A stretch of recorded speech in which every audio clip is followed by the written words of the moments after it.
আজকের তরুণরা কিসের প্রভাবে সবচেয়ে বেশি বদলে যাচ্ছে? পরিবার, শিক্ষক না বন্ধু? না, সবচেয়ে বড় প্রভাব এখন আছে স্ক্রিন থেকে। আর সেই স্ক্রিনের পিছনে আছে আধুনিক সিনেমা।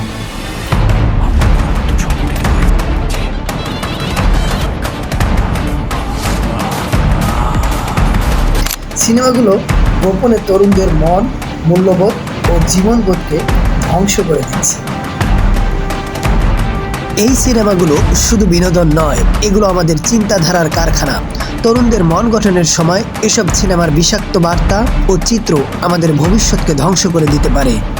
তাই চোখ খুলে দেখুন, সিনেমা এখন কেবল গল্প নয়, এটা আমাদের ভবিষ্যৎ গঠন করছে। তাই দরকার সচেতনতা, দরকার পরিবার, শিক্ষক আর সমাজের ভূমিকা, এবং সবচেয়ে বেশি দরকার তরুণদের নিজের চিন্তা শক্তিকে জাগিয়ে তোলা।